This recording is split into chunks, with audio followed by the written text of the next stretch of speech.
everyone. I'm Lachlan JC, and thank you all for coming. We'll probably have people kind of drop in and out throughout. I don't know exactly how long this will last, but I'm planning for like at least an hour and a half because web design takes time, and mostly installing Yarn packages. So I'm gonna be building a website using React and Next.js and Theme UI that pulls from Airtable that shows upcoming events that are happening at Hack Club. So like this one, we'll have a website to show off what's coming up. And Airtable makes it easy so we can have a form and keep everything there, but then we want to have an always up-to-date site for it. So I haven't gotten any code ready for this. We're going to just jump in, and I'm going to just kind of do what I normally do for coding and kind of explain on the way. If you have questions, you can either like ask on audio or ask on chat, and I will explain. I'm not going to explain like everything starting from JavaScript, but I'm going to try and kind of go through what's happening. And my hope is that this will kind of show off how I code things, and perhaps we have used other people who want to code things the way I do. So yeah, I'm going to be sharing my screen for most of the time. Matthew generously assembled a list of upcoming events at Hack Club. So you can learn how to brush your teeth, how to put your desk to sleep, or how to summon a cloud. So we've got lots of great sessions coming up. So I shipped this just the other day. It's a little starter for using a bunch of the tools. So I'm going to just download this and then get going from there. I don't know if I should assemble like a list of links afterwards or whatever, but yeah, that's just on our GitHub. I'm going to call this Hack Club Events. I have an SRC folder, my user folder, where I keep all of the things. Cool. Great.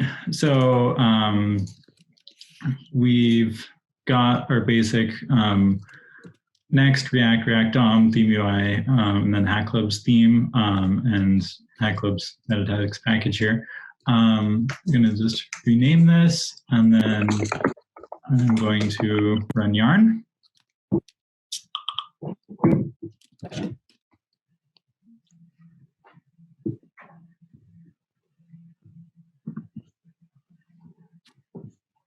Great. So I'm going to actually just delete what the starter comes with. So the starter sets up, okay, I need Slack to go away. Excellent. So the starter just sets up the configuration files for using the theme provider from Theme UI and the rendering Next.js. I mean, I guess I'll first kind of briefly explain like what these tools actually are. So Theme UI is it's a framework for kind of doing design in CSS and JS in React. And so the general idea of it is that you can use this standardized theme file where you define like all your colors and fonts and everything. And then it means that kind of like by default, your UI is it's kind of like creating your own bootstrap in React for your kind of brand. And so Hack Club publishes Hack Club theme, which has all of our fonts and colors. And then it also includes a bunch of UI components. So like how buttons look, various variants. So you can have like outline buttons versus regular buttons and like forms and stuff. And so this keeps all of our UI kind of standardized to start with. And then obviously we can customize things. And it also allows theme ability. So you can have like dark mode and light mode or a bunch of other modes. And so after using a ton of different CSS and JS things over the years, I absolutely love Theme UI just for how fast it is to develop with. And then it also allows you to use MDX, which is a way of kind of embedding Markdown inside React and also embedding React components inside Markdown. And then theme UI seamlessly blends with MDX to style that. And so you can just put it in React inside a markdown page and like quickly create a text page that doesn't use like code. Or you can do the opposite and embed markdown text inside a JavaScript page.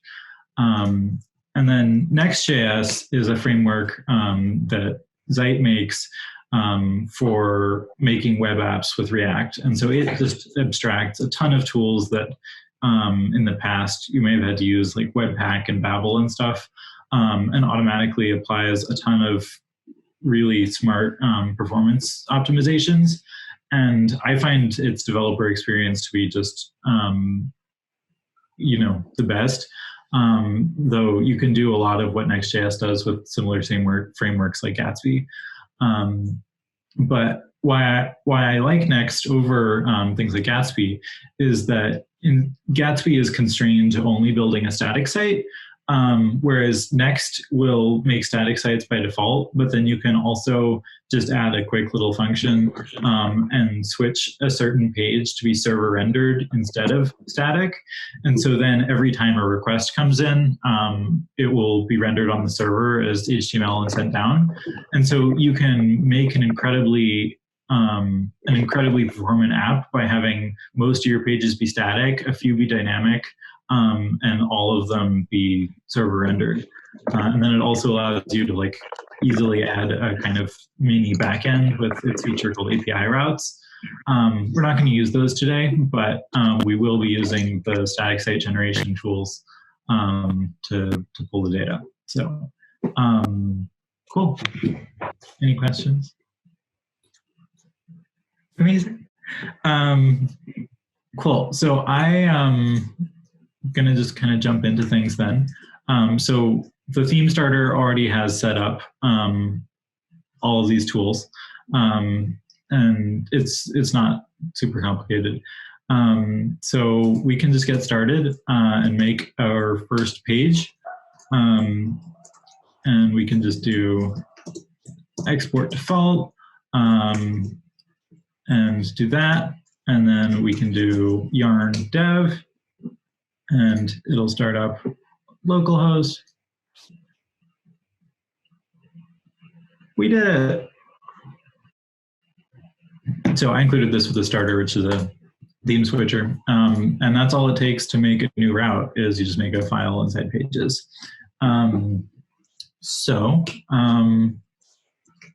Then when you're using theme UI, there are kind of two ways to use it, which are that one, you can use its components. And so that gives you've probably seen these in a lot of other kind of design system frameworks. It gives you components like box and heading and button that automatically inherit the styles from the theme. You could also use their custom JSX pragma, but I prefer just using the components. And I've built a ton of sites with theme UI, and they're basically all open source. So you can Spelunk on the Club GitHub to find lots more examples of such things. So these are some of the components that theme UI exposes. And then, I guess I forgot a few I'll need. So we can do a container, then we can do a heading that will be an H1, and then you can use a variant, which we have a bunch of in the theme, which I just closed, such as title, subtitle, headline. So I'm going to use the title variant, and we can write @club events. We can add some text. And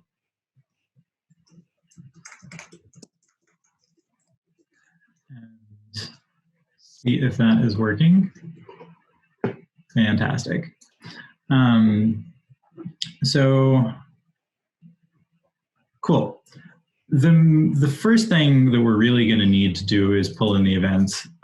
So I'm going to just dive into that. So to make web requests, my favorite package is called isomorphic unfetch. And it allows you to, it kind of polyfills the fetch in JavaScript, but allows it. It's super small and it works both on client and server. So I'm going to install that.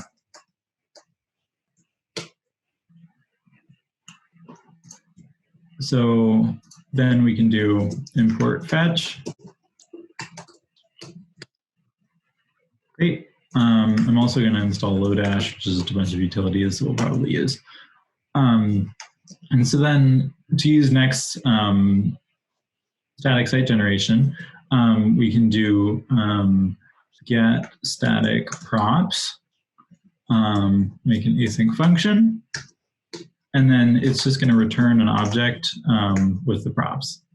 So I'm going to do const events equals await fetch, and then we're going to need our Airtable URL here, and then parse that as JSON like this. And that's just the standard fetch stuff. And then we're going to do props events. So then as far as fetching that data, you can use the Airtable API directly, which it has documented, but since HackClub makes a lot of public sites using Airtable, Max built this thing called API2 for us that just exposes certain parts of our Airtable publicly. And so it just returns JSON of the whole thing. So you can see it's the exact same data here. So I'm going to just use that URL right here. And I guess I'll just console log events right here. And then over here, so get static props will refresh every time you hard refresh the page. So you can see it's now downloading all that JSON, which is fantastic. Cool. Then to actually use the events, we can just pull them in right here. I'm going to just kind of show where they're coming in here with a JSON.stringify events. The null2 just formats it nicely. And you can see they're coming to the browser nicely. So we can, to make this very simple, now the thing is, these fields are kind of, having them be capitalized like this and the avatar and everything, we're going to probably want to reformat this data to just make it a little nicer to work with on the front end. Otherwise, we're going to need all these strings. And it's also, if we ever were to rename one of these fields, then our entire app is going to break. So let's actually kind of reformat this. Cool. So I'm going to just extend this promise here. And then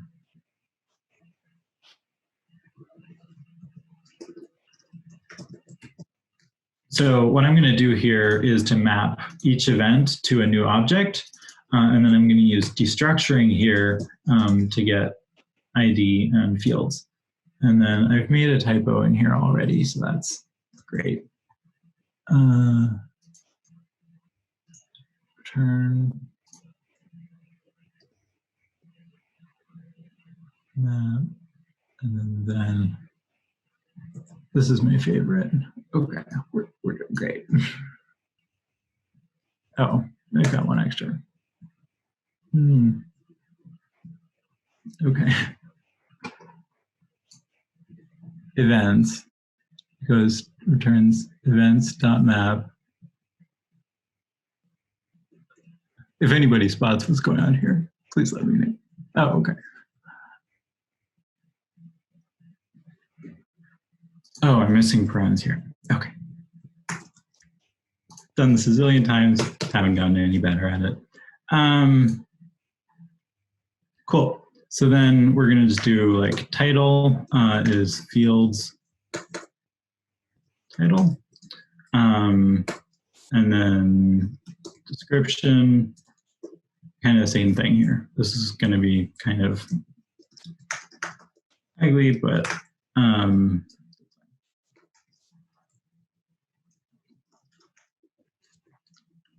leader Okay, and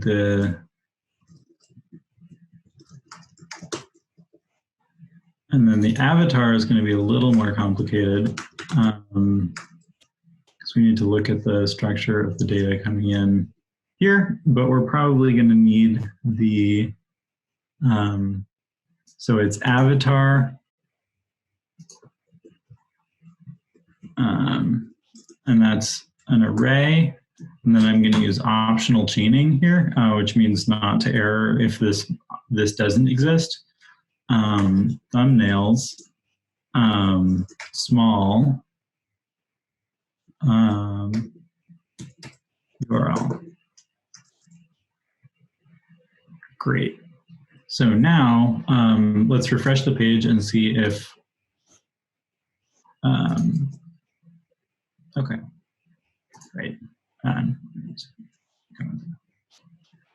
Great. So now we've got a much simpler data structure to use. It's going to be a lot easier to just loop through than dealing with all of Airtable's nested fields and everything.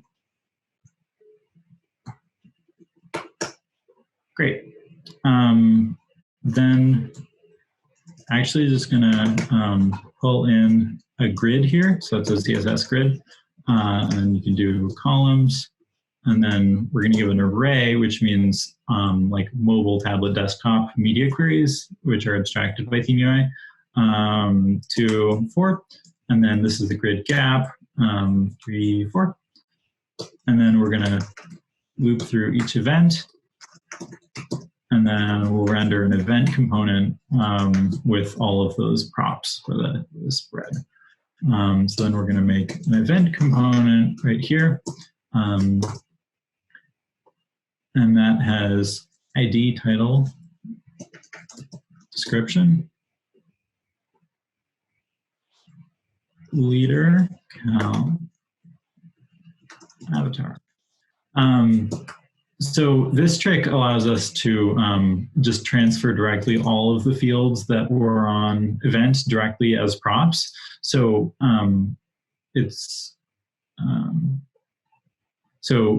because each event is an object with those keys, those will become the direct props and pass the value, which is going to be just going to simplify our lives. I'll use the card component. I can pass that in. Oh, but one thing I did forget is that we're going to need a key so that for React performance. So I'll just do a card and then heading as headline with the title and text of the leader and of the description. Oh, and I totally forgot about start and end time. Start, fields, start time. And cool.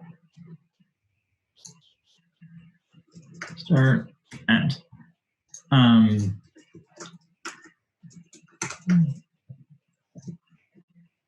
Start to end. Okay, let's see how that works. Amazing.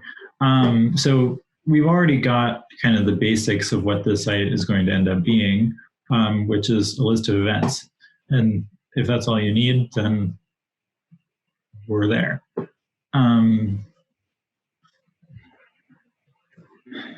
Cool. So the other thing that we're obviously going to improve this a lot, but I'm going to kind of focus on functionality first. And one thing that we're definitely going to need is to access these events on multiple pages, because each event is going to have its own page with dynamic routing. I'm going to want to not just have this functionality be constrained to the home page and copy and paste it to the other pages, but I'm going to put it in another file just as a function. So I make a lib folder usually, which is all of the stuff that's not directly a page or a component. So I'm going to move, we're going to need fetch, and then this export const get events equals async. And then we're going to just return events. So great. Now we're going to, and then by using a require here, one of the amazing things about Next is that it's anything that you use inside get static props or its other methods like get server side props will not be included in the code bundle for the front end. So, you know, at this stage, we don't really need performance optimizations, but we can start making them now anyway. And so, like, for example, if we're using other dependencies other than fetch here, they won't be included in the final JavaScript bundles that are shipped to browsers. And so it's easiest to just be mindful of performance things like that in the beginning, and then not have to, like, when there's a performance issue later, have to go back through and optimize all your code. So when it's easy to do, I try and make those optimizations early. So yeah, so we're importing from the data, our get events method, then we're awaiting its result, and then returning it the prop. And if we refresh, it's still working. Amazing. We could do just a little bit of styling here. So can add a header that's with a primary color white.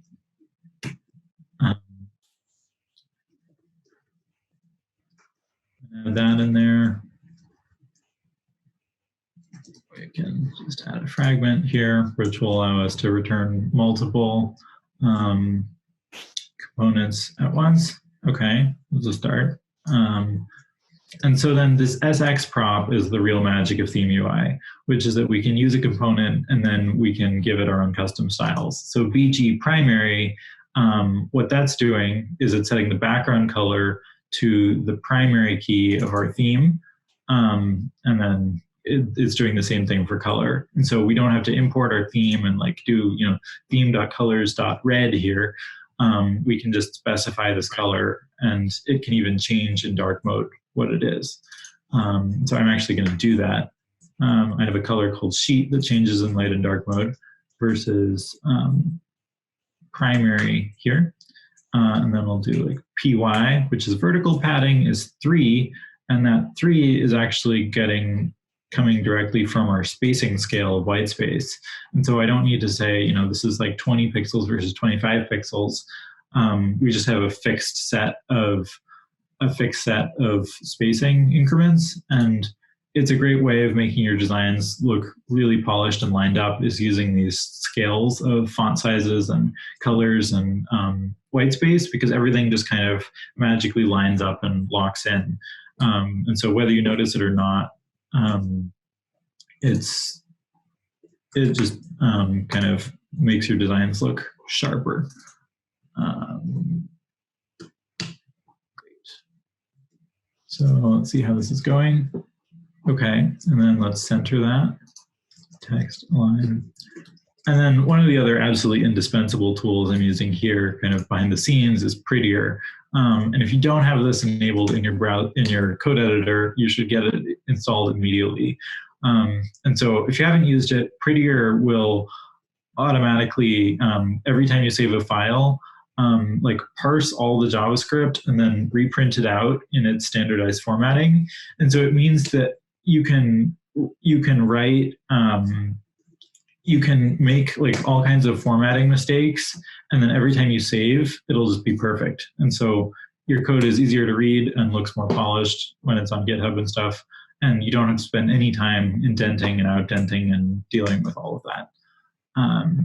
Cool, so we've got that. I'm actually gonna do a little more padding up there. 4, 5, 3 on the bottom. So this is padding top, padding bottom, and padding on the x-axis, which is both left and right. And then we can also do margin bottom like this. Again, same deal, spacing scale, and now we've got that. So looking good. Now let's switch over to making our pages for the events. So I'm actually thinking, if we were to render the actual ID of what Airtable's returning, that's not a very good URL. So we're going to want to create some kind of slug for ourselves.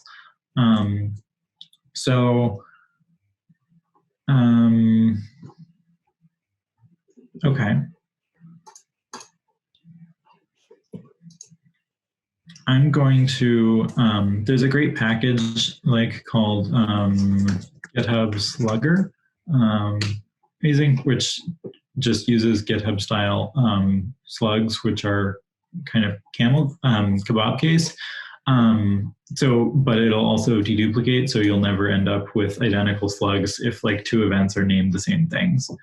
So I'm going to go ahead and use that so that we can generate slugs on our events. We're going to want that. And again, we're adding more dependencies to this data file, but they'll never make it to the browser. And this only runs once at build, so it won't slow down our site whatsoever or increase bundle size, which is kind of awesome. Well,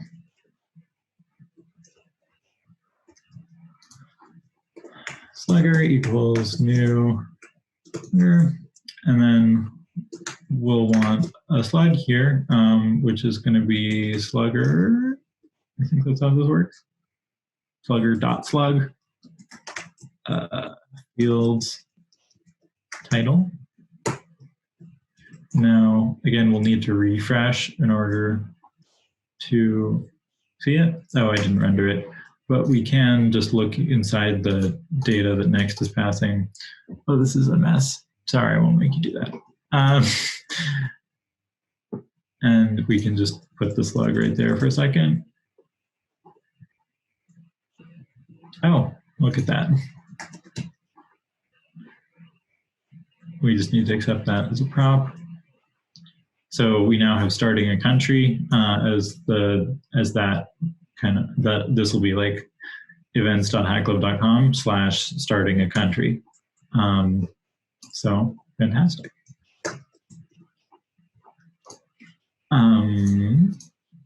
Excellent.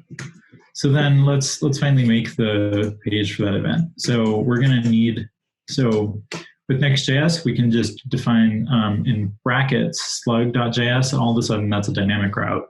So we're going to need two things here, which are, so if we're going to use static site generation, we're going to need two methods, which is the same get static props, but then we're also going to use another one, which is get static paths. And you can, there we go. So you can read more about this in their docs, but essentially we're going to use get static paths to define all of the slugs that Next.js should render static pages for, and then static props for, as it generates those, what data to fetch and then to render a template. So we're going to have an export default where we put all the content of the page, but then we're also going to have two other exports of the get static paths and then props.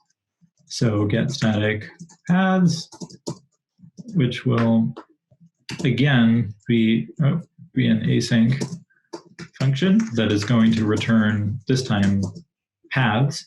I believe is how that works.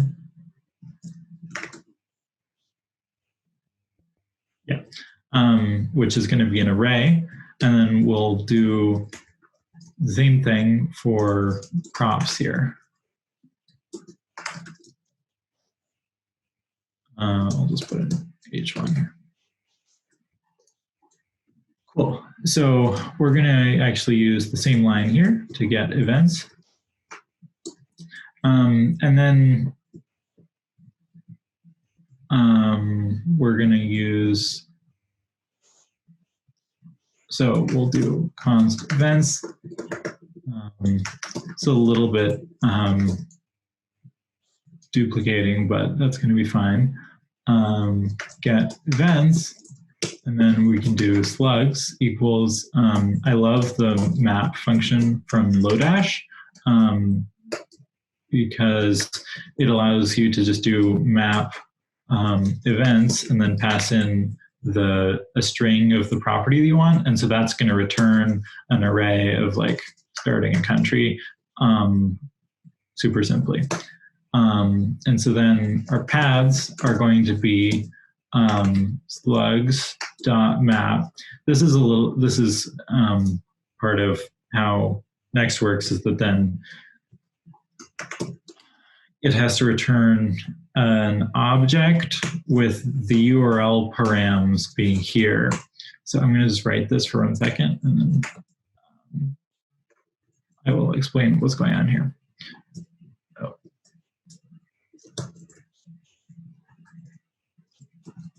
Okay, so on line 4, we're importing get events, then we're importing map. So then we're running get events and waiting for it. Then we're getting an array of all of the slugs, and then we're mapping the array of each slug to be an object with params is slug, which is how Next wants it. So I'll then add fallback false, which is they have more info in the docs, but it's whether or not you want a 404 page on if you're going to a path that is not one of the ones defined here, which we do. So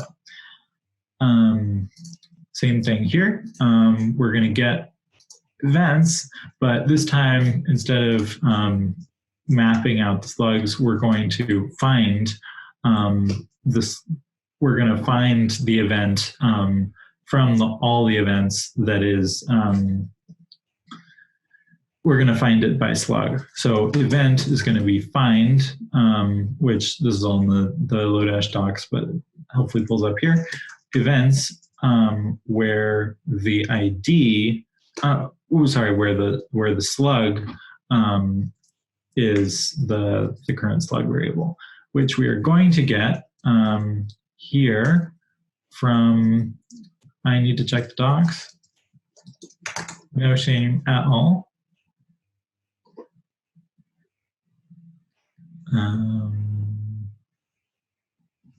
I need the params. Amazing. Okay. So we're going to get params out of there, and then we're going to get slug out of the params. So that's going to be whatever is going to be the slash value. So then this is just going to pass an object to find the slug by the current slug. And then the props event, not events, is going to return all the info. We're going to return an event prop with all the info. So again, we'll do this, and then I'll just show you what it's doing. Event null 2. And then let's head over here.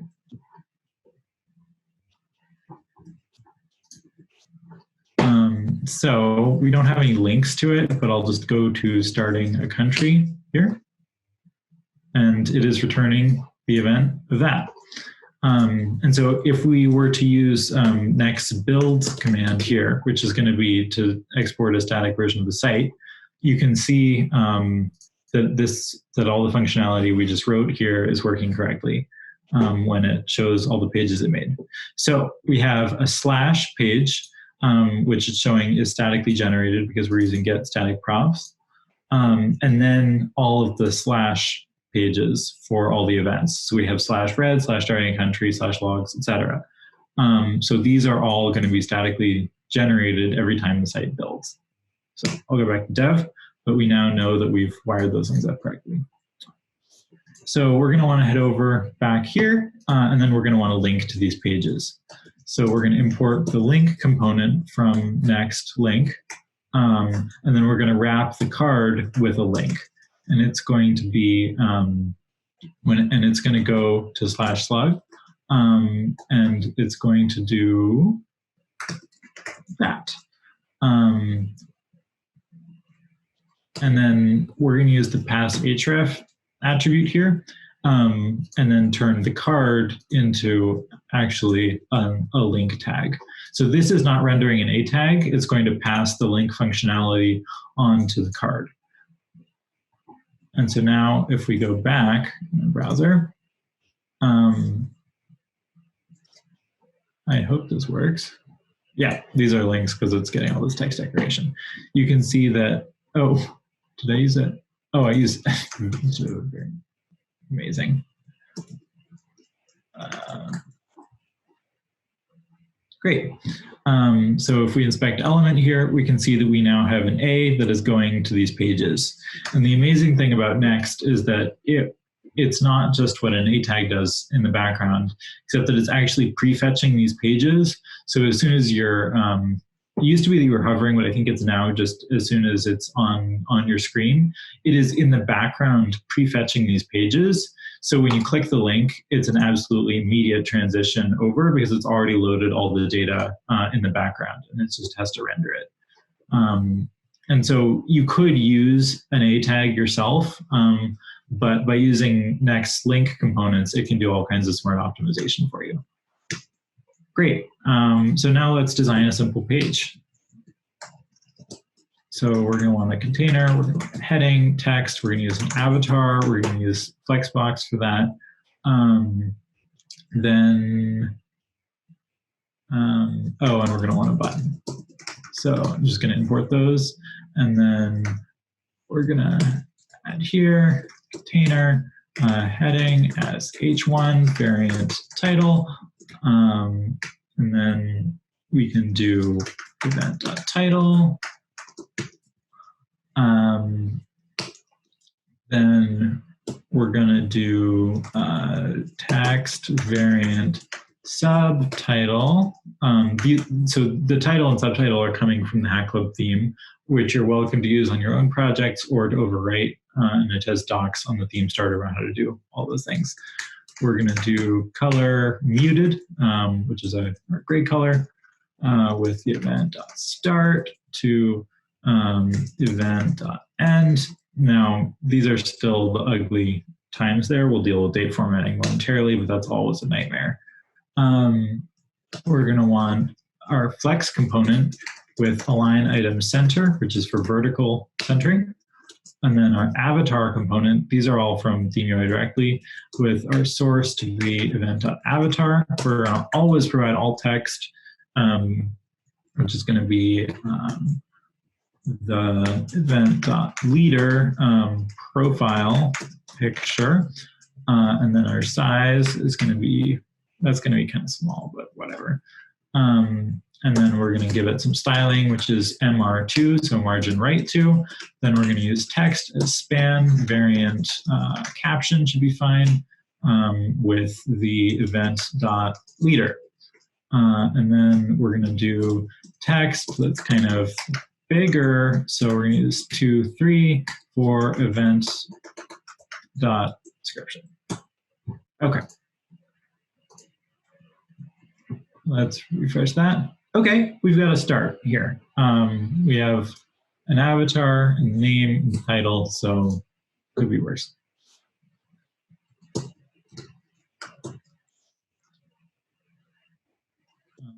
Add some spacing here. Then do okay. B2 looking better. And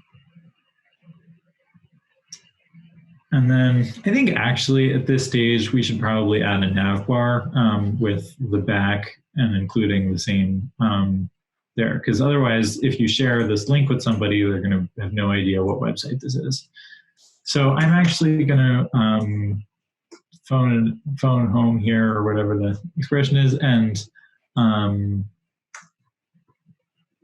going to get from the Hackathon's website the exact same nav bar that we have there, because frankly, what I want to do here is literally exactly that.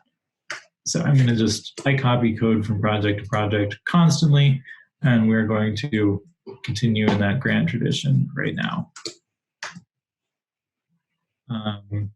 So we don't need this button here. And then it's going to be called events. And then I guess we can get rid of the old color switcher component since it's defined in here. So basically what we've got here is we've got a Hack Club flag that's going to be on the home page because that is our favorite branding. We've got a color switcher, which uses a React hook from Theme UI for using color mode that on click switches the mode. It's using an icon, which we have not installed from an icon set called Feather icons that I'm a big fan of. It's called React Feather. I'm going to just install that right now. And it's importing that moon icon. And then the Nav Bar itself is using Next.js's router hook here to determine whether or not it's at the home page. And then we actually can change that. And then it's got a container with some styling, the back button, the flag, a GitHub button link, and the color switcher. So that's just kind of nice self-contained. I can remove the icons that we're not using there. Great. And then I'm going to go to the app.js file. And where we were previously importing the color switcher component, I'm going to import the nav component. So the app, any components that you render in the app.js file will be on every page no matter what. And I can't think of a page where we're not going to want the nav bar, so I'm going to install it automatically here. Incredible. One thing we're going to need is we're going to just do sxml auto.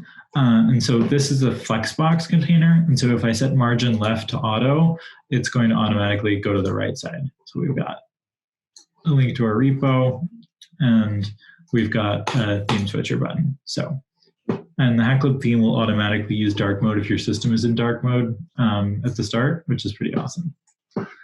So we can go back to all events. We can tone down that amount of padding. But you can see we've now got a kind of themed site that is statically building with all of our events. So at this point, most of what we're doing is design polish and adding some features. But we also, this is a completely incomprehensible list of when anything is happening. So it's definitely going to need some serious work. And we're going to use some like grouped headers here by week and some other things to kind of show like what day they're on. We're going to kind of create a faux calendar here. So there's definitely more to do. Any questions? I have a quick question about asking questions. Yeah. If we have like a question while you're like actually writing some code, can we like just chime in and ask, or should we put it? Yeah, for sure. Okay, cool. Do you have a question? I don't remember. Okay, amazing. I don't have a question, but I would like to ask you to just slow down a little bit. Slow down a little bit. Okay, sure thing. Yeah, I guess when I'm coding, I'm usually listening to like very energetic electropop, and I'm trying to code as fast as possible. So I guess because I'm not familiar with Next.js, so that's okay. Yeah, you're good to go. So okay, cool. So kind of walking through where we're at right now. I guess I kind of didn't at the beginning. So we've installed our dependencies. Our next config file, this just came with a theme starter, but this is just importing MDX so that we could use it. We're not currently using it on the site. So we've got 2 pages. These 2 are just internal to Next of the app file, which is, it's importing the CSS file, which is what's loading the Hack Club font. It's importing the theme provider, and the nav. And so what gets rendered on every page is the wrapper component that gives access to the theme to all the subcomponents, which is the theme provider here. And then we're rendering the nav and then the component, which is the actual page data. And then below that, we could put like a footer here or something, which a lot of sites will end up using. And then our document file, this is kind of the higher level, like what actual HTML gets rendered onto every page. And so mostly that's just using Next default, but it's also including this little component from Theme UI of initializing color mode, which just is a performance boost on, and it prevents there from being a flash of the white theme before like switching to the dark theme by including that. So that's what those 2 pages are. And then we've got 2 app pages. One is our home page, and we figured out fetching the events and using those as props on the page, which are coming in here. And then we're rendering an event component for each of those, which is here, which we're probably going to want to improve significantly. And then our second page is the page that is the event templates. And so there, we wouldn't have to do any of this. We could do all of this client side. But what this allows us to do is to have just an ultra high performance static site that has super minimal hosting costs because it's actually just a bunch of HTML and JavaScript files. And so we used Next.js's 2 methods. One, to define all of the paths that the slug should be. And so we got all the events, we extracted the slug from each of them, and then we converted them into Next way of ingesting URL parameters. So that's giving the paths. And then get static props is what's happening on the site build, which it's getting the params of the page, which we defined here. It's extracting the slug. It is getting the events. It is finding the event with the slug that came from the parameters. So like starting a country this is an object with params. Slug is starting a country. This gives us a variable of that. And then here, this is, finding starting a country like that with whatever value came there. And then we're returning the initial props for the page with an event prop. And so then here, export default gives what the page renders. And so we're ingesting this event, which is an object that includes, title and description and stuff like that.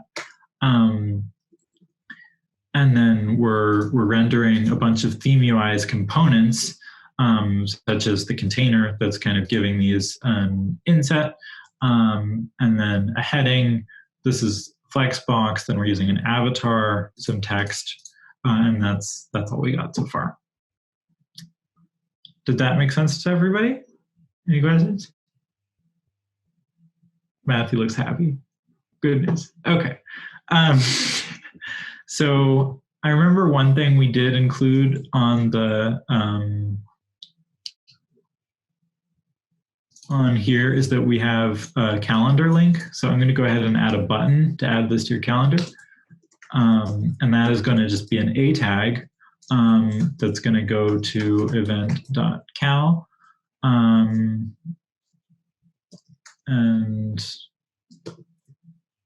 I guess we'll just kind of add that and then add to Google Calendar. Very nice, we've got that. I'm gonna actually add a target blank, which will open that in a new tab. And that is working gorgeously. And that's coming directly from Airtable.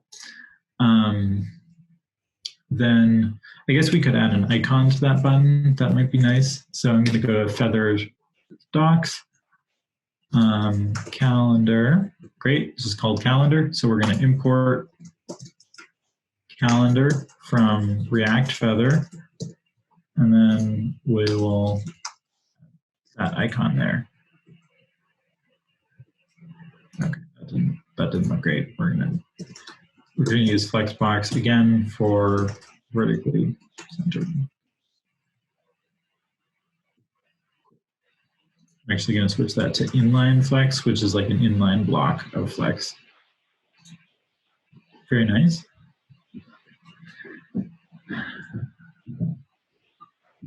Okay. Why don't we go back to our homepage since we've got the basic details here and kind of make this more comprehensible. How to bring a dog on a cruise ship. Oh, We really do have some serious events happening. Actually, never mind. I want to improve the design of this page. I don't think anyone is surprised to learn that. Great. So we're going to first add, so the as lets us control what actual HTML element gets rendered. And by default, that's just going to be a div, but I'm defining a header here. These are things that like you don't have to do and it'll work fine without. But by using semantic HTML elements like header, and then here we can use like article, that's going to tell screen readers and keyboard users where the kind of various landmarks of the page are. And like performance, accessibility is something that you can kind of work in throughout by making a lot of small touches and checking things as you're developing them. And then you don't have to do like a huge accessibility review when it turns out that your entire app is just a bunch of divs. And, you know, accessibility is a thing that like this site could be inaccessible and it would be fine. Like most users are probably going to be using a mouse or a touch screen and it's going to be fine. But I think it's the right thing to do just in terms of making everything fast and keyboard accessible and screen reader accessible. And also using semantic HTML tags is like H1 here instead of a div is going to give the site better search engine optimization. So using the platform in terms of using semantic HTML and static sites and kind of these best practices, like you don't have to get something running if you're at a hackathon, but if you're building a production site, it kind of pays dividends over time to have made fast and accessible sites from the start. And so I just try and always keep that in mind when I'm developing. You know, does anybody notice or care? Maybe not, but at the end of the day, I'm glad that I do. So, cool. Oh, we didn't import that. So we've got a header tag, and I'm going to use the same sheet color, which is going to be, thank you. Oh, we definitely don't want that. We're going to do PT34, PV3. And so this sheet color is going to be like darker in light mode and lighter in dark mode, but it'll just kind of stand out from the body of the page. I think I'm actually going to increase that. Very nice. I'm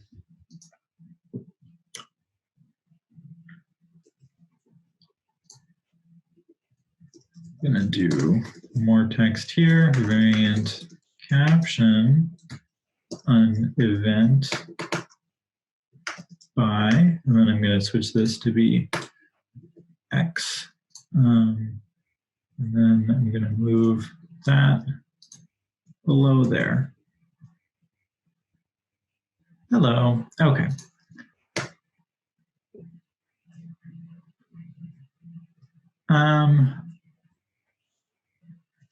Cool. This is maybe a little small, so I'm going to do color muted, which caption is giving us, but I'm not going to use caption because it's making the text too small. And then I'm also going to do a margin bottom here of like 3. You can kind of guess, and then you can kind of increase it,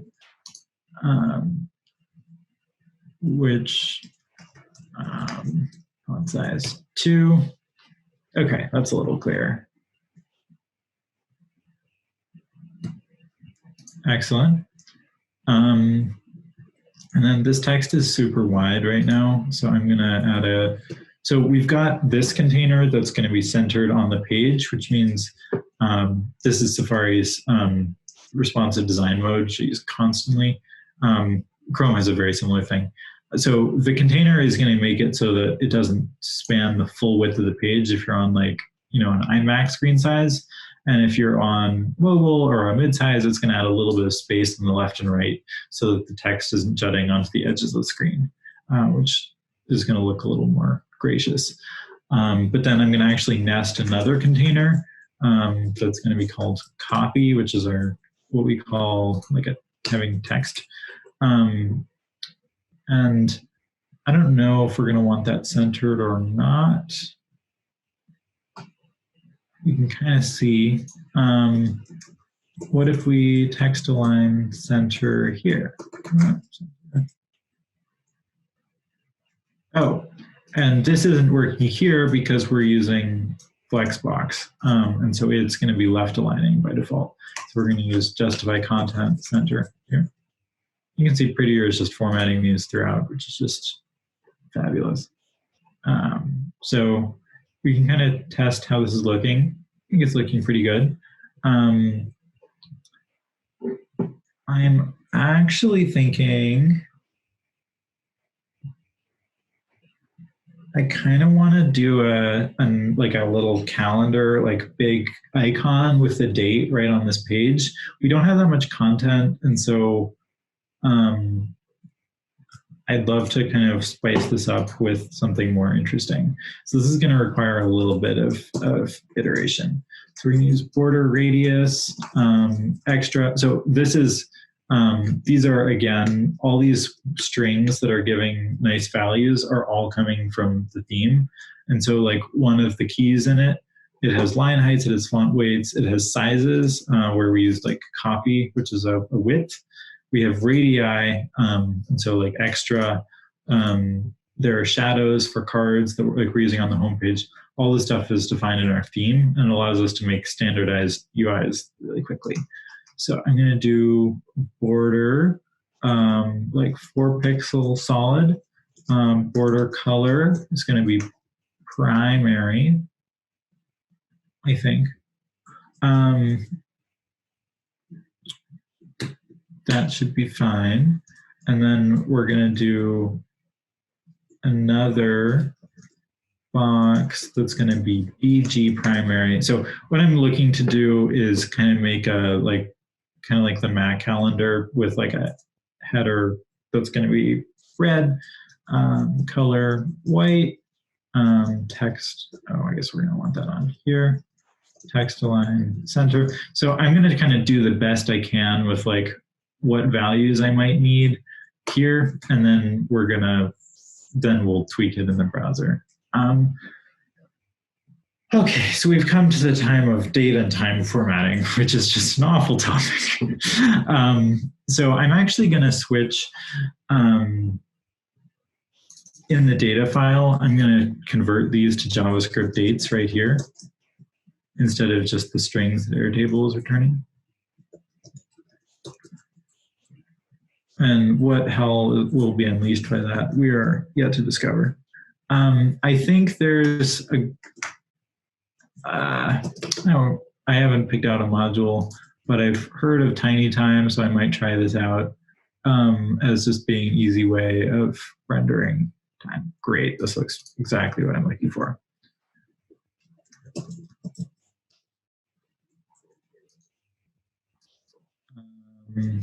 Import TT from TinyTime, and then we're going to do TT with event start. What? That's a really weird way of doing it. Oh, okay. Never mind. So we do .render there. So then I want to figure out how to give the month name. So that is going to be MM. And then we're going to do another that's going to be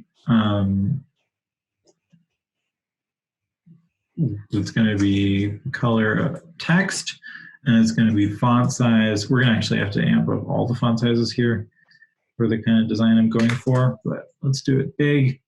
And actually I want font weight bold on this whole thing. I don't take the time to format the code while I'm writing it because Prettier will take care of it.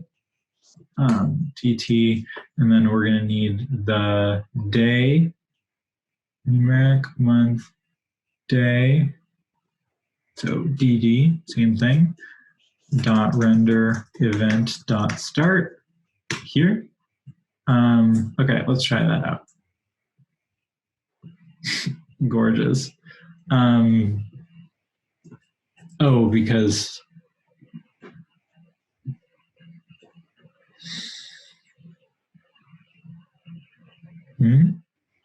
event.start, event.end. I have no idea why this isn't working. Oh, right. So JSON can't, because, so what's going on here is that we can't use new date here because it's going to be returning JSON, and JSON's just going to end up, it's going to end up as text instead. So like it seems like we're passing a JavaScript object, but the way Next is working internally is it's passing JSON. So we're going to have to do new date here, which is kind of ugly, which we could wrap ourselves with a custom library, but we're not going to do that. Okay, that was not what I was looking for. Tiny time.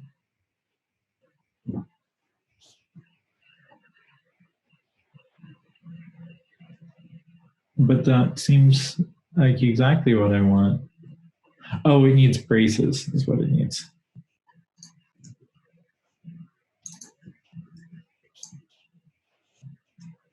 Gorgeous. Okay, this is exactly the kind of design I was looking for. I'm going to make it a little bigger. So I'm going to do font size, maybe 2, 3, and then I'm going to do 4, 5, 6. This is looking good.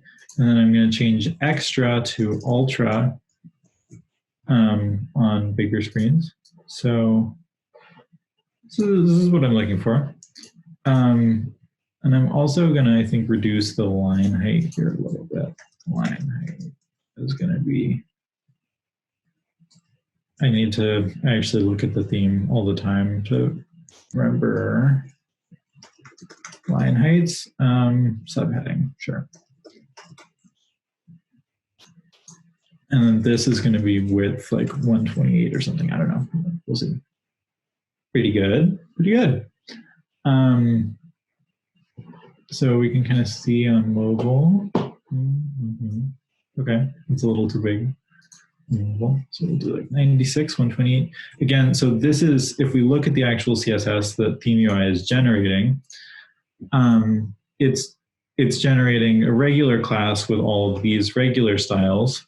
And then it's generating a media query with the two things that we put in arrays. And so then on screens bigger than phones, it's going to increase the border radius and it's going to increase the width. So that works in light mode and dark mode. And honestly, that is exactly what I was envisioning. So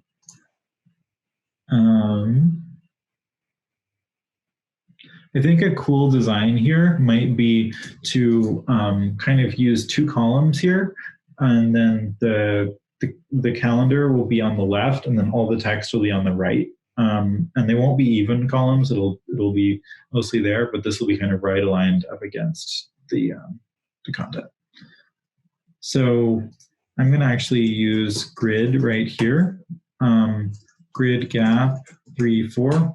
And then grid template columns, which is how I define the columns with CSS grid. On mobile, there won't be any columns. And then on mid-screen, yeah, we can. So we're going to use auto as the first column, which is going to use the width of the content inside it, which we defined right here. And then 1FR is going to be like absorb the rest of the space, with the other column. Looking good. We're going to need to align items to the start. Cool. And then here, oh, I think this whole thing is actually just too wide is the situation. we're gonna want, so I'm actually gonna override the max width here to be null. So there will be no max width value for small screens because we don't need to constrain the width. And then on medium, it's going to be copy, and then here it's going to be copy plus. These are all sizes from the theme. Does that work? Yeah. Okay. And then here we won't need this container because we'll already have a container. And I'm going to use the article tag here to tell the HTML that this is going to be like where the text content will be. Perfect. Perfect. And then let's do something similar here, but we're gonna do hour, minute. Okay. So month is MMMM. And then the day, like that. And then the year, dot render, and then dot start. And then we're going to do something similar with our minute to the end time. So the end times, I guess, which is our current status. Great. Doesn't work. And why is that? That is because of the same problem we had up there. So I'm actually going to go ahead and overwrite it in the props of the page, which isn't an absolutely ideal thing to do, but it'll be fine. Start is transforming this to be a date type, event.start. The same thing here. And so then we can get rid of this here. And here. And then, oh, we're still doing something wrong.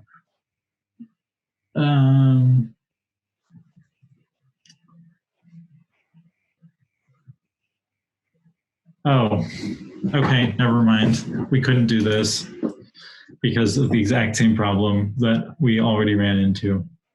So we're doing great. Undo. So we could do this in the component. I'm going to just stick it like this for now, and we'll clean it up later because I really want to show you that this is working. Okay, and it's not.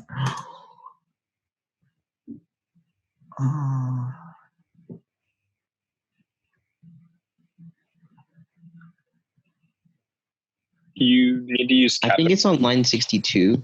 It's the capital M's for month that it's trying to get, or no, minute. I don't know what it is. No, I was kidding. I don't know what that was. It's weird. I think you need 2 M's for partial month, or if you're trying to do full month. I don't know. It's pulling something wrong. Like on line 62, like how with the other dates, you had to do a new date. Mm-hmm. Oh, you're totally right. Thank you. Yes. Appreciated. Amazing. Okay, so we'll definitely want to kind of improve the hierarchy here, but we now have a calendar with all of our events being pulled from Airtable on the homepage, and then we can click on one, and it renders a page that's starting to look decent. So I'm gonna add text variant caption, because this information is kind of already communicated by the calendar, but I want to just like be super clear, like this is the exact date and year. So if the site ends up getting used for multiple years, it is still clear what's going on. I guess I want AM and PM. A and A. looking good. And then we'll just add some space above this. Sure, that's working. We can actually use margin vertical there, and then we don't have to define it in two places. It's actually a little too much, so I don't want to switch it. Cool. So we can see on mobile, it's going to look like that.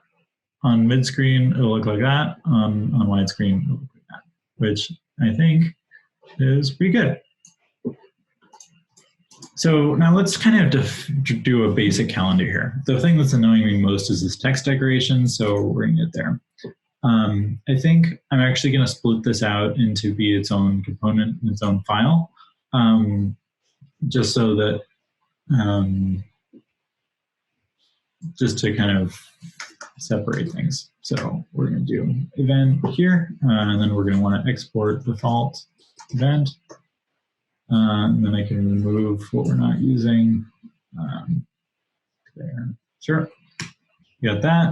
And then we can do, we're going to want to import event from components event. And it should still be seamlessly working. It is. Then we're going to style this. We're going to remove text decoration. Looking good. This is too big.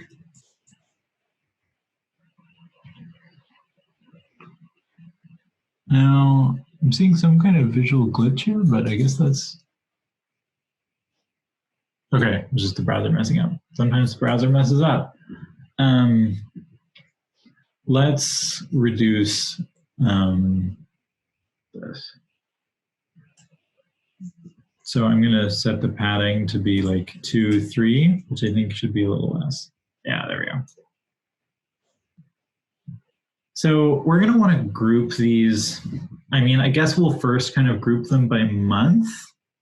I think that makes sense. Because we want to like vaguely calendar-ish feeling here, but I don't want to use the like day-to-day calendar because some of the days won't have any events. I don't know.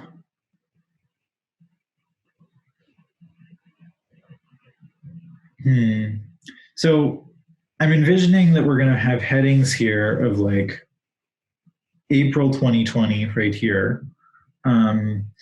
And then we'll have these event cards. Do we want to like stack them if there are several on one day? Is that useful? I don't actually, I was thinking we would, but I guess it's not that useful to show that like, if there's a day with no events, we could like make an actual calendar of like 7 days, but maybe Hack Club events are more important in themselves than like showing an actual calendar of the week. This is just kind of a subjective design choice of like what's going to be useful here. I think I'm going to start with what's simpler to build, which is just showing the headings and then making it clear what day these fall on the cards themselves. And then if that's feeling bad, then we'll kind of keep going toward making a calendar type of feeling. Okay. So we're going to want to group. We're going to use the group by function from Lodash, and then group the events into months, I think. So we're going to group by events.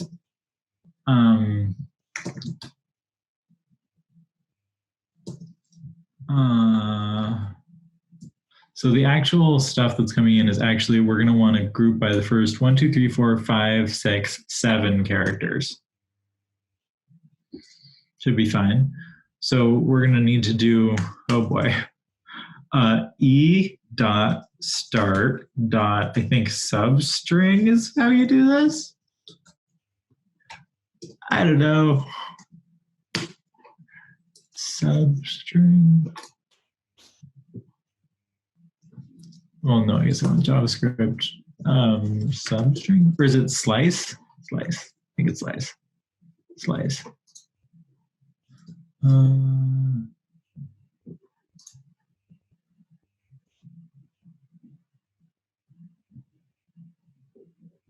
what do we use now? Oh, we use substring. Okay, sure. Great. Substring, and then 0 to, I think, 7.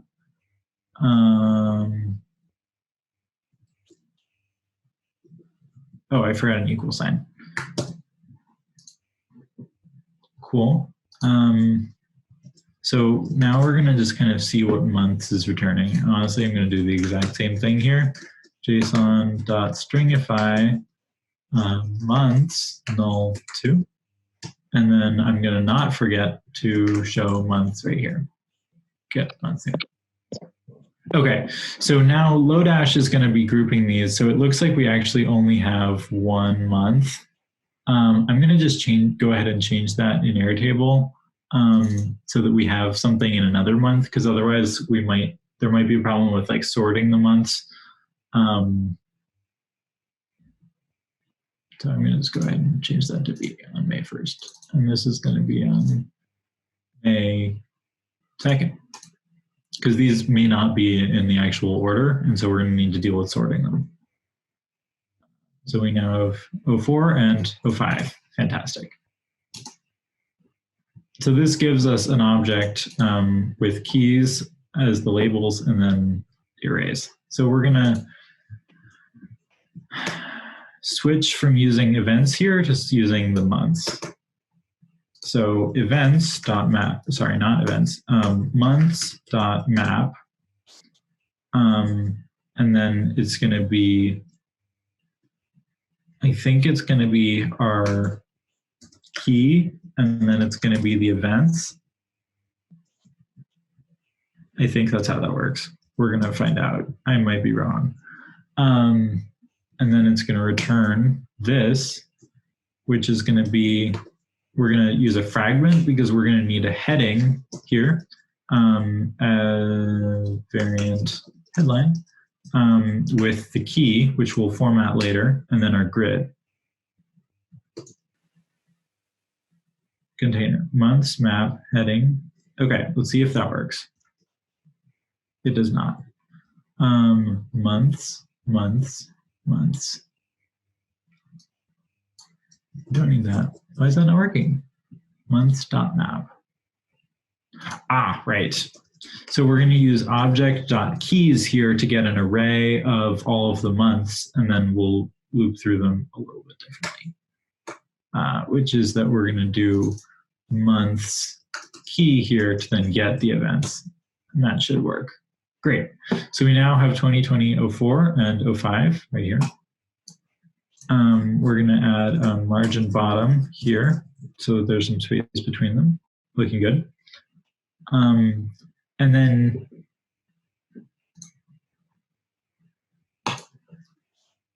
I'm actually going to, here, I'm going to sort them because there is a chance that they won't be in order. Like we can see that this event is going to be on the 2nd and this is going to be on the 1st. And it's going to be easier to do that in the data source so that every time we fetch events, they're always sorted. So we're going to use order by from Lodash. And then I'm going to just keep tagging stuff onto this promise.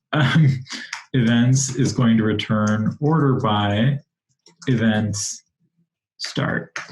And the great thing about using ISO date notation here is that an alphabetical sort on those start dates will mean that these will now be 501, 502, correctly sorted.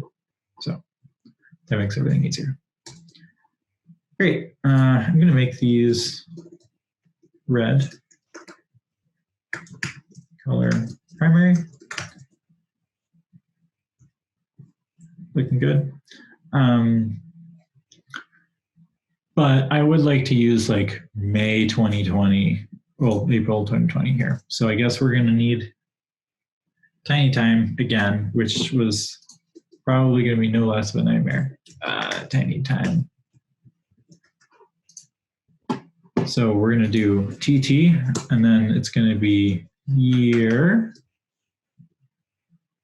dot render new date key, and then like that, I think. It worked. Okay. So this is now a lot clearer about what's going on. Wait, it says March and April instead of April and May. Yeah. So JavaScript dates are absolute hell every time I've ever worked with them. And that's because these are going to be set at midnight.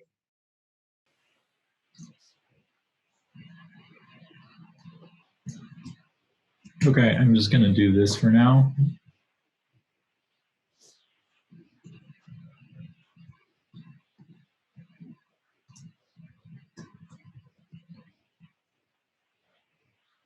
Oh, I didn't import time.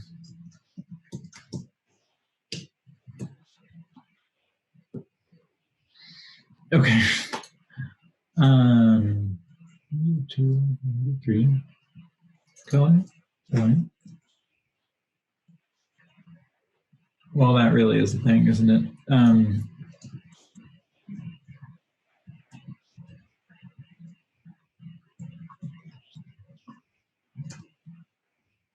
Oh, that doesn't say the day, which is more important than the time for sure. We want month. I don't remember.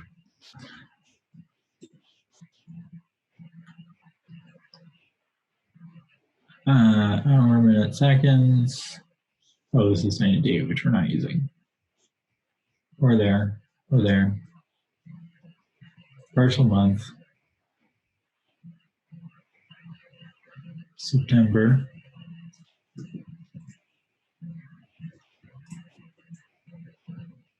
Okay.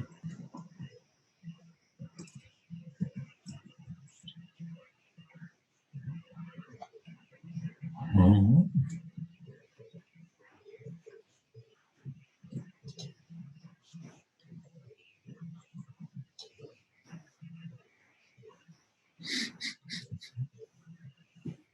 Something fantastic is happening here. Oh, I'm using the wrong thing.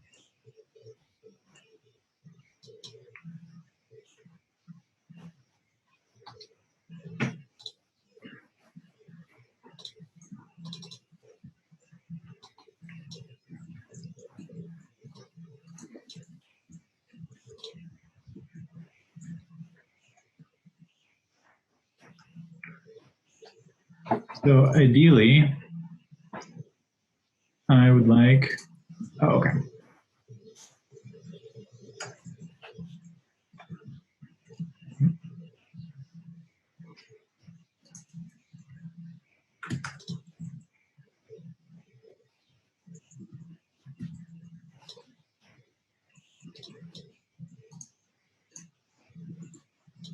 Okay, so we now have a basic kind of event situation going on here with some clarity of what's happening. Do we want to show the descriptions here, or maybe not show the description, but show the leader? I kind of like showing the leader. I'm going to just copy this for now, and then we'll make some adjustments. We're going to need flex and avatar here.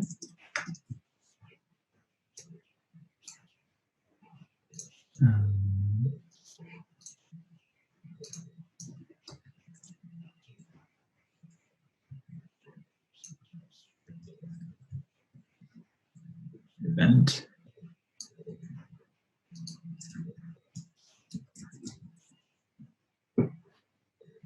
Cute. We're doing it. We're going to tone that down. We're not going to center it, and we're not going to increase the font size. And we'll do okay, does this kind of make sense? So we have April 20th.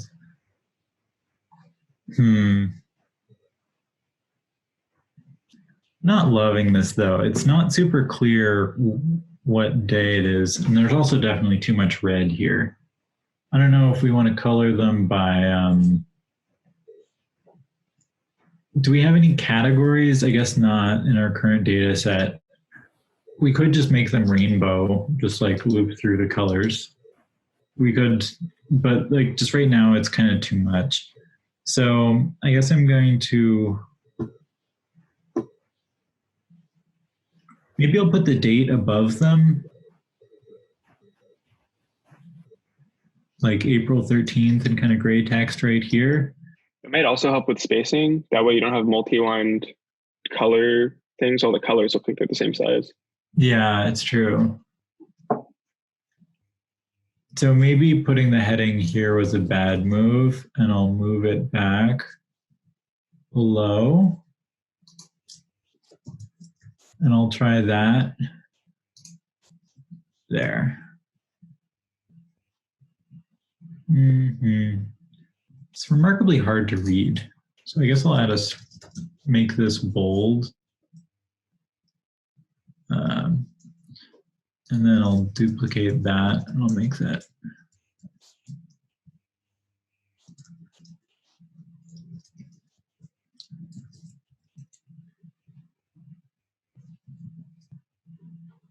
Cool. Add a space there. Sorry, I just joined and I'm like super late. So oh, you're totally fine. Yeah, so can you give us a summary of what you just did? Yeah, so far we've made 2 pages. One is, well, they're both pulling in all the events that are coming from an Airtable that Matthew made. So we've got this list of events. We spent a ton of time fighting with time zones and date formatting, but we've now got these sectioned off by month here. And then we're showing each of these, and you can click on these to go to a page. Chunky logs. Yeah. with some mildly nice UI. And we've got dark mode, and our site is relatively fast and accessible. So okay. We're doing okay.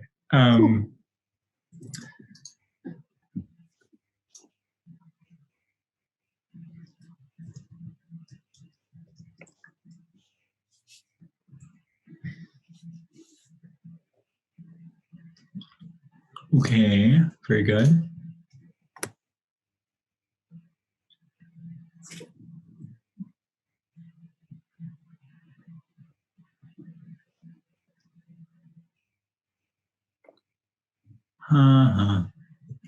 I guess first I'm going to kind of tone down the red by changing these headings to be the accent color, which is going to be blue or kind of aqua.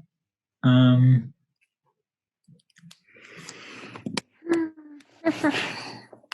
going to do some more spacing there.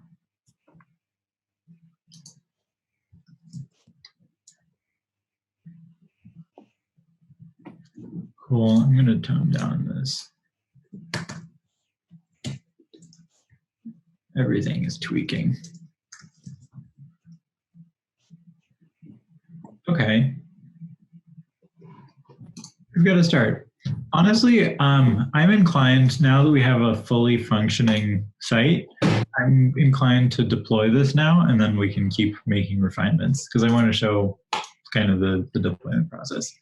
So first we're going to init, then let's see what we got here.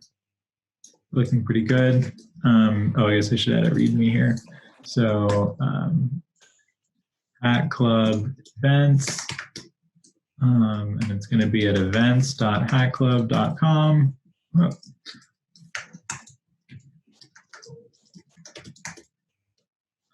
MIT license. MVP that. So then we're going to do let there be events.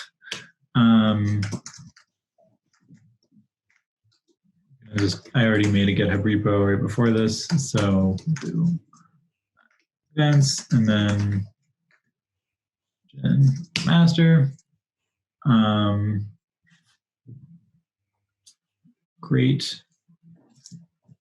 Oh, we already got.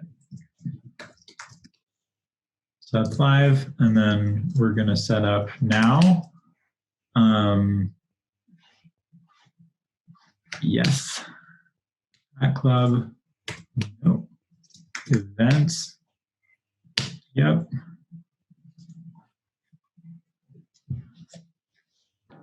Nope.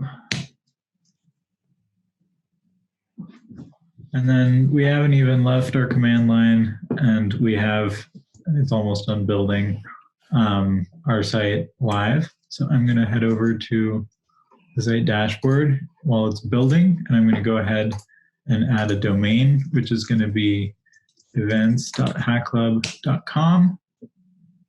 And then that's going to point to alias.site.co. And I'm going to go ahead and set that up on our subdomain.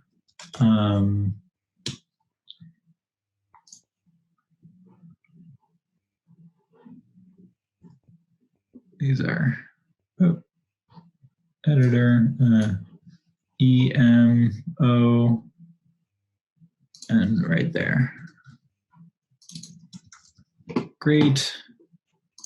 Add events.hackclub.com. Meanwhile, this is deployed successfully. We'll make that pull request. That'll build and see it's working. Git integration. Oh, I guess I want to do that with Hack Club events. So those are, it'll now automatically deploy every time we push. So this is pending, but we do have a production link. Oh, I want to visit. That you all can see, and that's working. So is this linking? Yeah. Great. So we've got a basic site going. So now, one problem that we will have is that every time the data updates in Airtable, the site won't be up to date because it will have been built once. And so I'm not going to set that up right now, but you can actually just use Zapier to do that, to when Airtable changes, trigger a new deployment on site. And so the way to do that, is to go to the settings of your site project. Netlify has the same thing, and you can get a deploy hook. And so then you can call it, Airtable or something, and then this would be the master branch, and it'll give you a hook, and then you can put that into your Zapier Zap to when Airtable changes, redeploy on site. And so that's actually how our hackathon site works. If we look at the deployments, like these aren't because I changed the code, they're being deployed every few hours as our Airtable changes, as people submit new events or as we approve them. Every time the site rebuilds and redeploys. And so Site just handles that in the background. So there's an upcoming thing coming to Next that's going to be really awesome.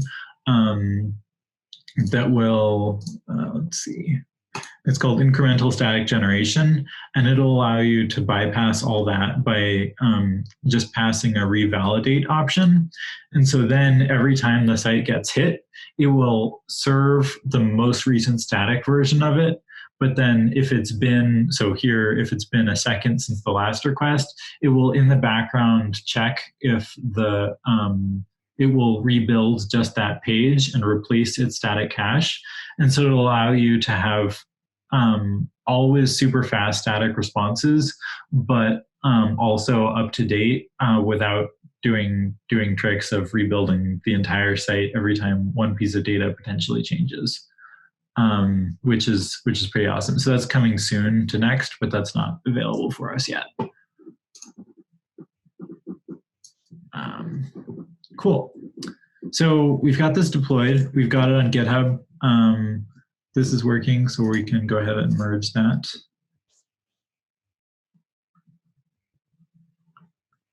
Excellent.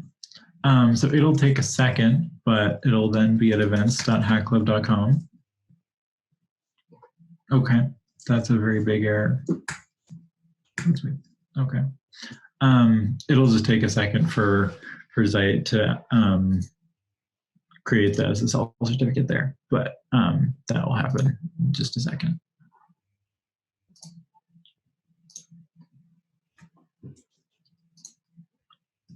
So cool. What should we do next? Do people want to keep going? Haven't completely lost interest.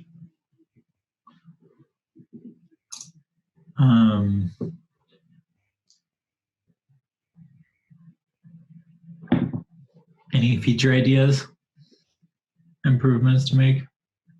You had talked about doing like things based on the week. Maybe you do like a /week page where you can see like things that are coming day by day. In case like there is anything that week. That's true.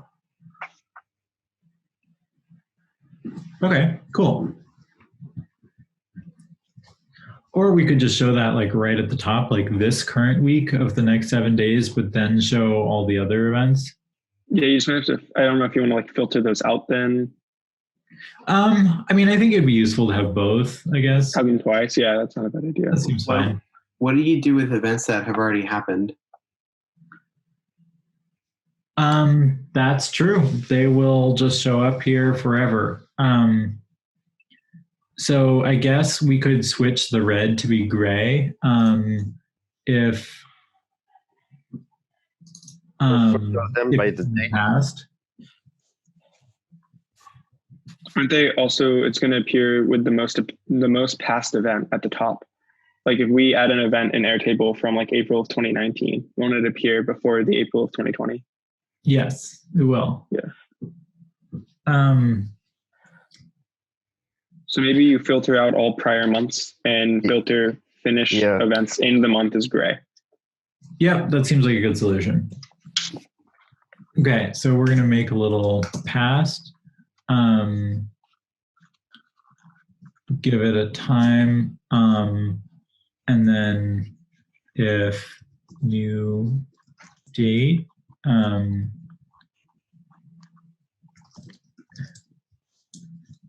is less than the current date, then it'll be past. So if past event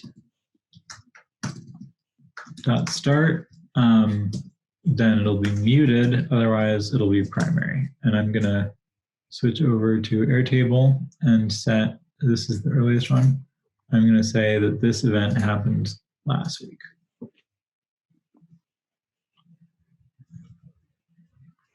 Right. Okay, that's decent.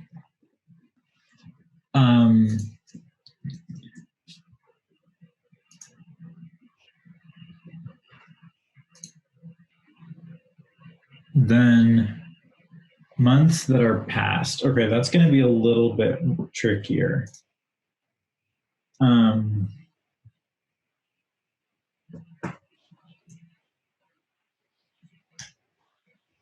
Okay.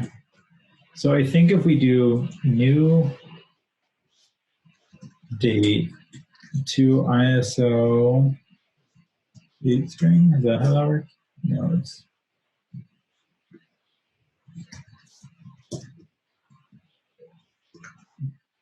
to UTC string? No. To ISO string. Yeah, there we go. Substring 0, I think it's 10. Okay. But then we could do 7. Okay. So that's how we get the current month string. So now we're going to need to filter. So I guess we'll do group by filter as well. Filter where, but the current week of events, if we filter out here, is going to then show, it's going to then show all of the events. It's not going to, if we're on a week that overlaps between two. Yeah. Okay, so we're going to need to figure out the week events first. which, wow. Oh, this is challenging. I'm actually not positive that I'm not gonna do that on this call. That's gonna take me a little too long. I'm gonna just go for filtering out past events, past months. That seems totally doable. Okay, so we're gonna filter the events where events where whether or not the month is in the past. Yeah. Okay, so current month is that date. And then if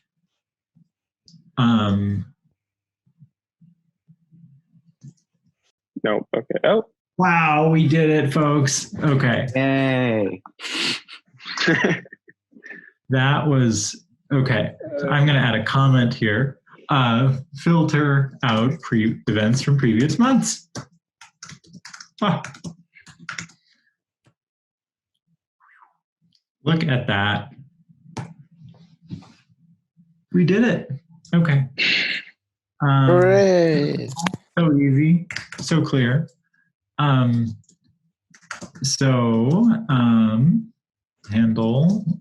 events in the past. Okay. So now you can just do the opposite and make a past events page. Just messing with you. Chances are it breaks if you try that. We actually probably do want a past events page. You're not wrong. But like, more date time errors are not worth it. I don't know. Nah. So I might actually just we could, if I wanted to do that, I would move all of this into being a like month component. Actually, let's do that. Let's just show it off. Month component. And I'm going to just copy paste all that. And then all of that.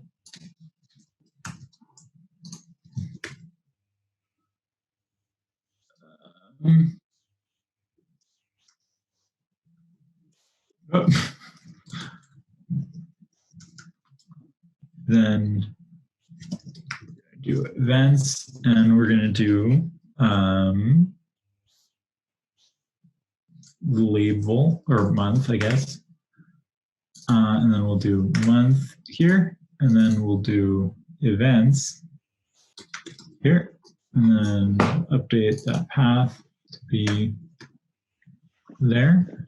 Heading, grid, event, very nice, looking good. Event, actually we'll replace that with month key key events equals months key, and then just like that.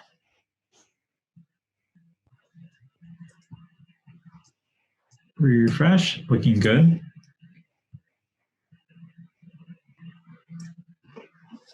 We don't need that anymore. Don't need that. Don't need that. Okay. And so then if we want to make a past events page, we're going to just make a new page that's going to be past.js. We're going to do past events right here. We already have the back button in the nav bar. And then here we're going to just do less than or equal to select events from past months. And theoretically, if we go to past now, it works. It does not. Okay. Maybe remove the equal. Yeah. thread. Okay. So weird question / issue, but what if someone creates an event called past? That's the next question. I don't actually know what the answer is, but I'm actually not sure. So we're going to answer that question right now by trying to add slugs.push params slug past.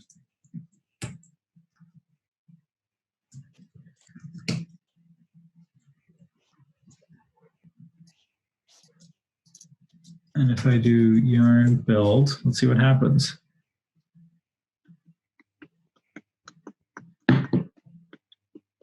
Oh, it's going to error because that page won't be valid.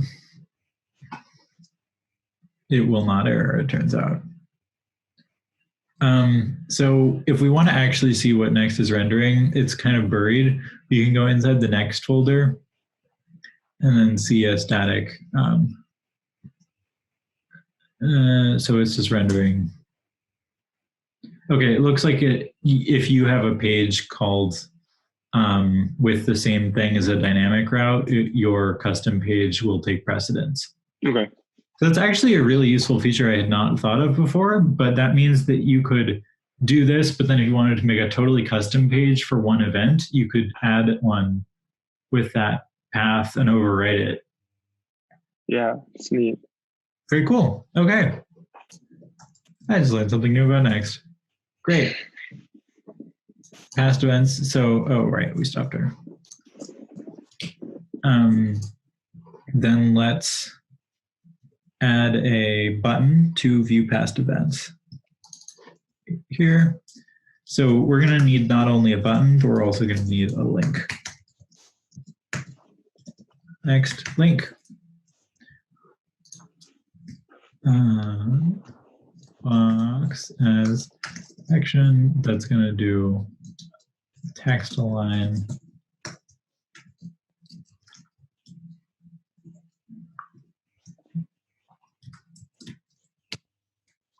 link to pass href, then button as a variant outline view past events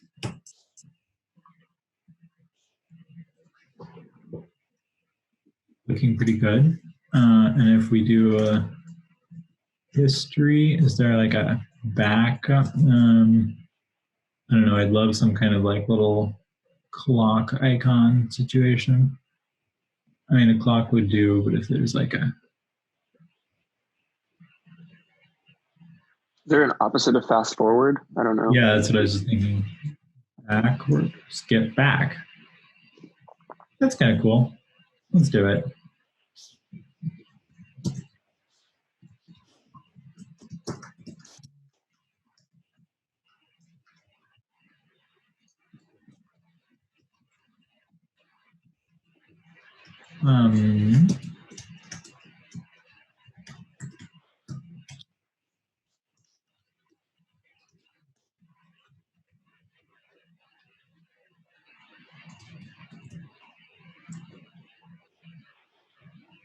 Pretty nice.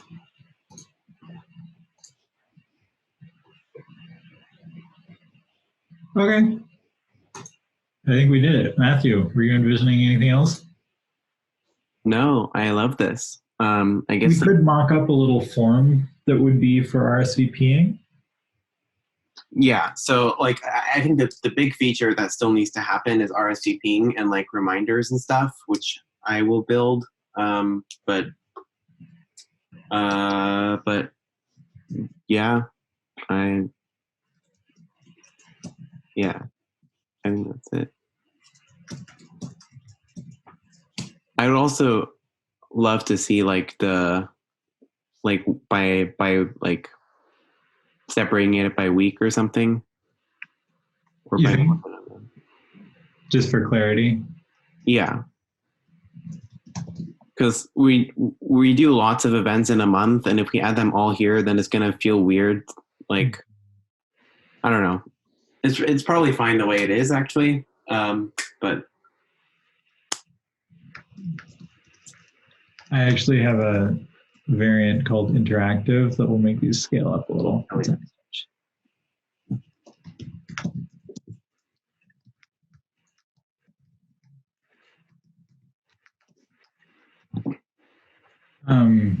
So we can also just kind of test the keyboard accessibility of our page. So I'm just doing Option Tab. So you can see we have an outline here. So the goal is that every element that you can interact with has an outline to show when it's focused and you can interact with. So this is a link. So you can see that's opening. If I do Command Enter, that's opening in a new tab. If I click Enter on my keyboard, that's swapping modes. If I then hit Tab over, it clearly shows what's highlighted. I can do Enter, and then the first tab takes me to the All Events page. I can interact with that button, and I can go back. So the one thing that's going to be hard is that it'll be a little difficult to get to that Past Events button, but that's so unimportant that I think that's fine. So our website's fully keyboard accessible, which is good. And then I'm not going to test it with VoiceOver now because things should mostly be fine. But if accessibility were a really big deal here, then we would want to make sure and actually test with VoiceOver. And I guess the other thing is I always just kind of look at the site on my phone as well. Like even, you can simulate it here, but it's just never quite as good as checking it out yourself. So,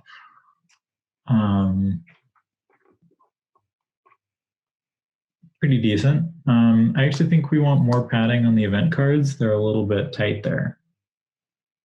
So we can pop over there and fix that right now.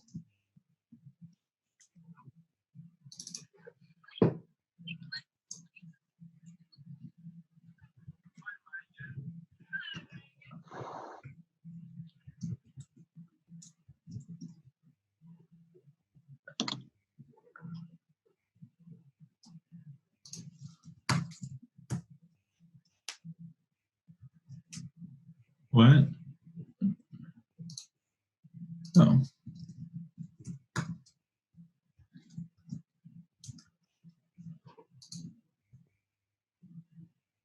Looking pretty good. Okay. Commit that.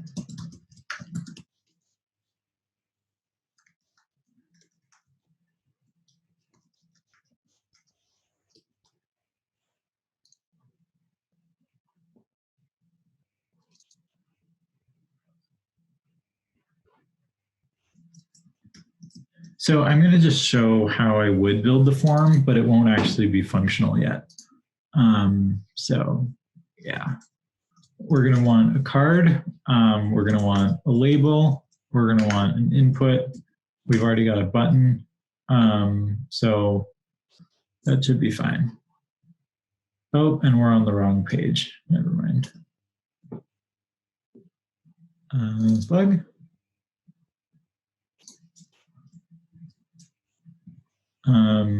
I like to just sort these. So I just use the sort command, which is in most editors. Right there. And then we will add a little card underneath this card, SXMT384. We'll do heading variant sub headline RSVP. And that's going to be MT0. So there's going to be no margin top. We'll say RSVP to get a text with the call link. Sure, that'll be fine. And then we're going to need a form that is going to go to /API. Actually, it's going to go to /API, which would be an API route that Matthew's going to build later, /RSVP. And the ID will be the current Airtable ID, I think, is what we want. So we'll do event.id. And then on submit, we're going to an event, but I'm actually going to prevent the default. I'm actually going to move this into its own component just for simplicity here. RSVP, let's pass all the event props. Yeah. Then we'll do const RSVP equals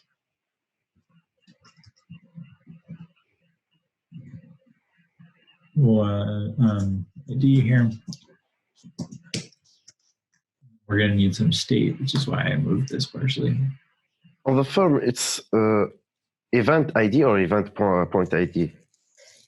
I think this will be ID because we're passing in all of the event parameters here. Yeah, So. but there, yeah, in the API RSVP. Oh, you're right. ID, yeah. That's wrong.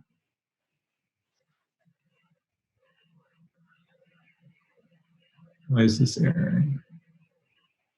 Return. This looks good.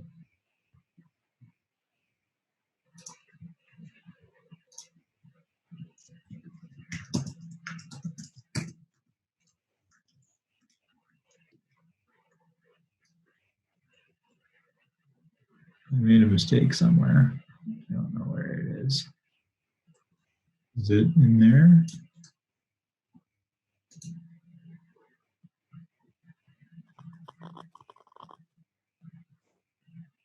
Has anyone spotted where my mistake is? Is the card the importation, I guess? So, oh, button doesn't have a comma after it. Okay. Okay. Cool. And then we're going to do fetch to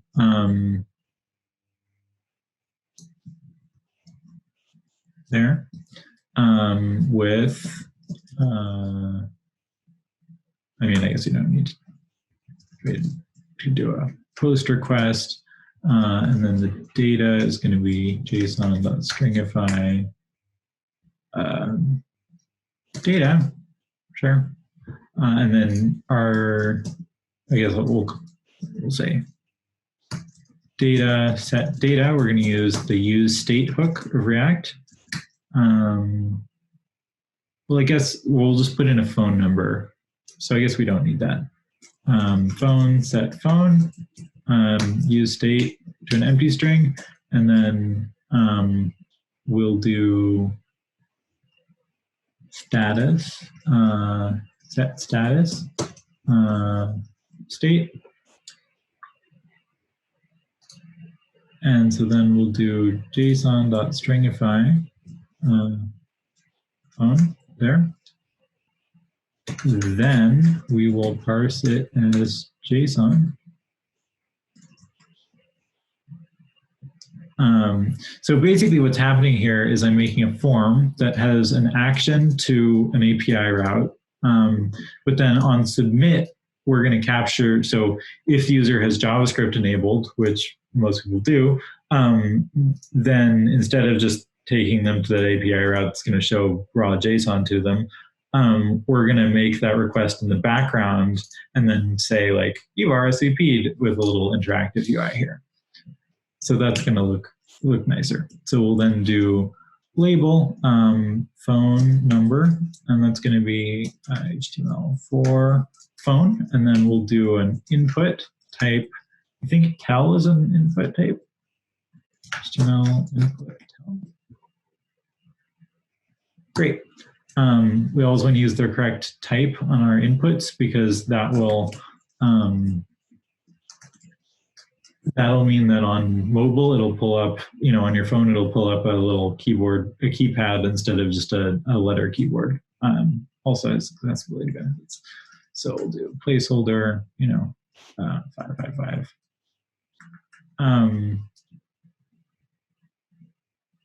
So we've got that, and then we'll do a button as input type submit, and it'll say RSVP me. Starting a country, I forgot to import use state from React.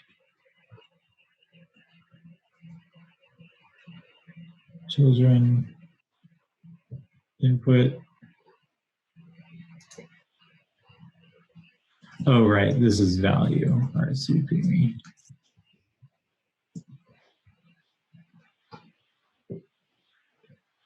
Looking good. So we'll do MV1, MV3, phone number. And then I'm going to actually change the BG here to be the background of the page, which I think, oh, that's not what I wanted. I'm going to do sunken then, which means that here it will be light and dark. Looks good. And then MB3. This is looking good. Might actually do a flex here. Actually, I'm going to use a CSS grid again with gap 3 columns 1 FR auto. So what this is going to do, and then I'll need to wrap that in there. That will give us a nice little, gets me every time.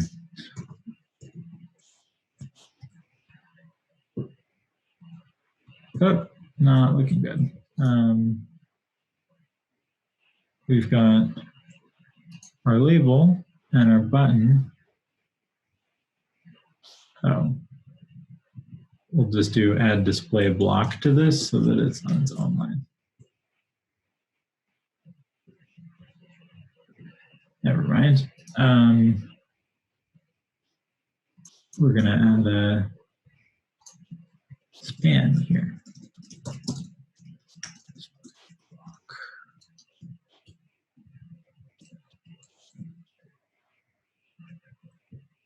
Okay, never mind. We will not be doing that. We're going to wrap this in a div and give up for the day. So I used a div instead of a box there because I don't need to add any attributes to it, and there's just no reason to use a align items. So we're going to do end here so that that button is bottom aligned, looking good. And I'm going to do SX BG accent to just add a little bit of.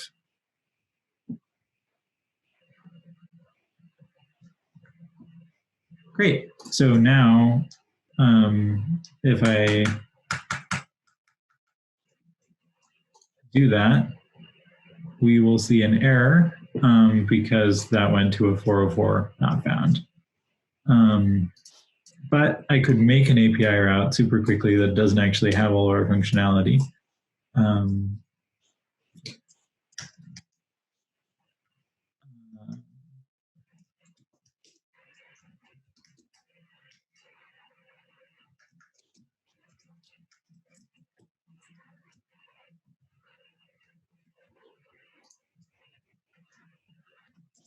Looking great.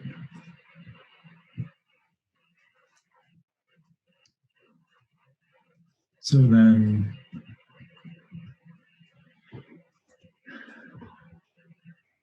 add back here, and then on here, then I'm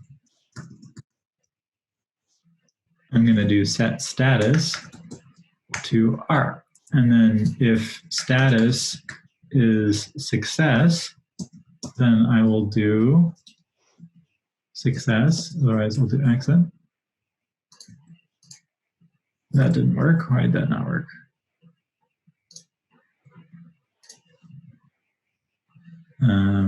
Oh, because I didn't do r.status here. So it was getting the response JSON instead of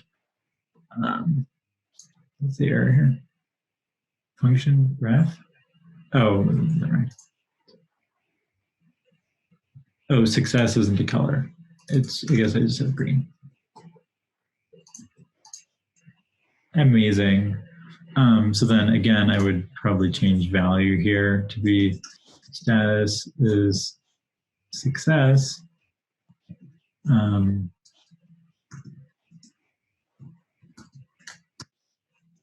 up versus RSVP me.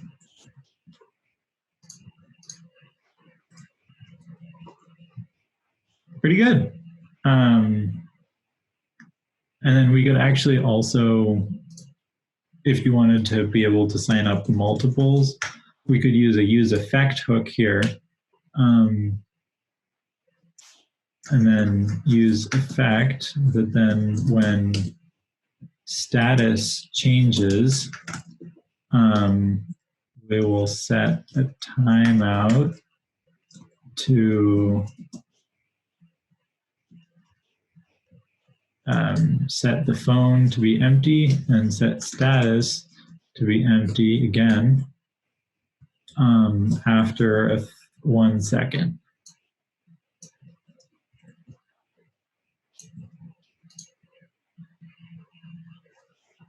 And then that didn't work because we're not updating the phone with our input, which is going to be our next thing. So we're going to set the value of this to be the phone state. On change, we're going to do set phone e.target.value. So that's going to wire up what's currently in the input to the React state. And so that means that then this data will actually submit correctly as well. So we put that in there, signed up, and then it empties out.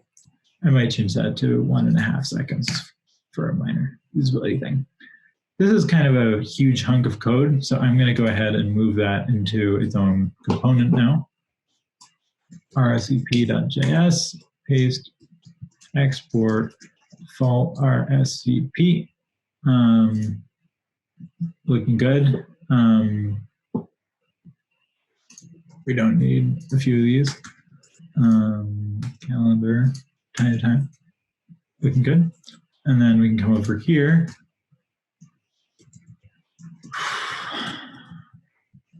Components, RSVP. We won't need our label or our input. We can delete that.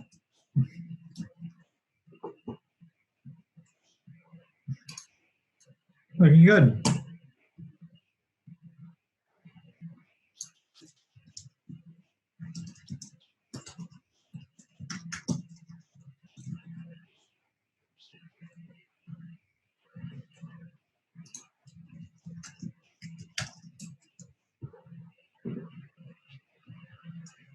And then on mobile, still looking good.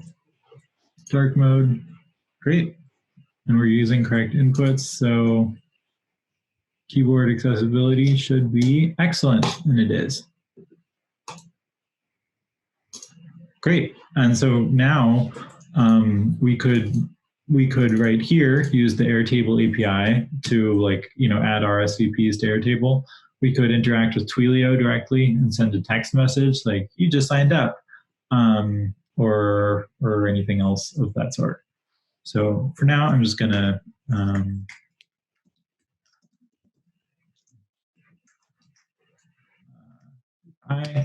and I'm going to push it.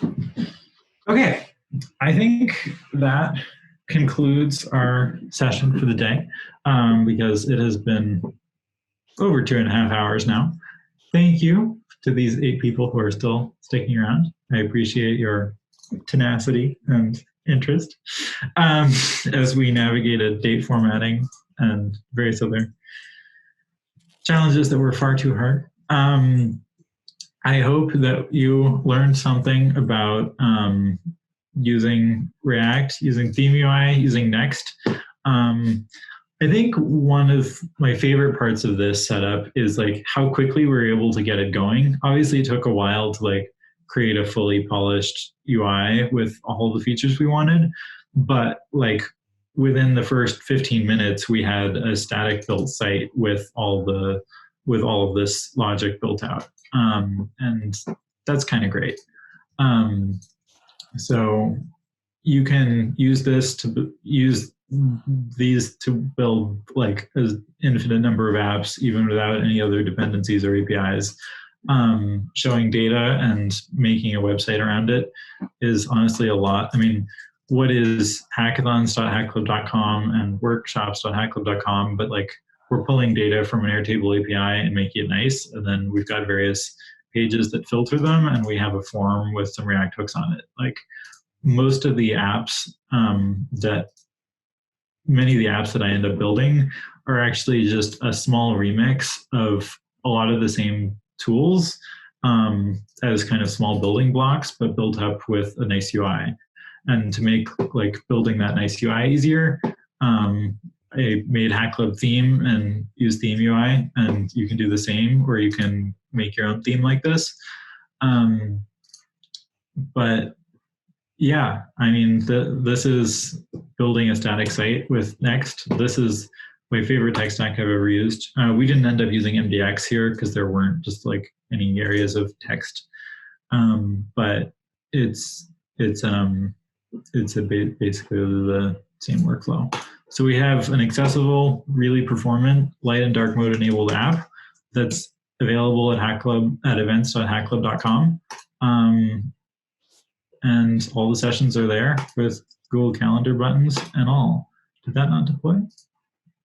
Oh, we had an error in our deployment. Can't resolve components are SVP.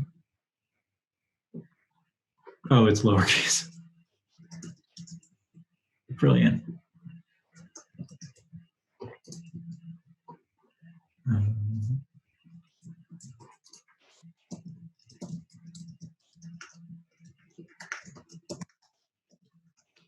So that'll be live in just a second. Great. Any questions? Is there another sessions or something like that?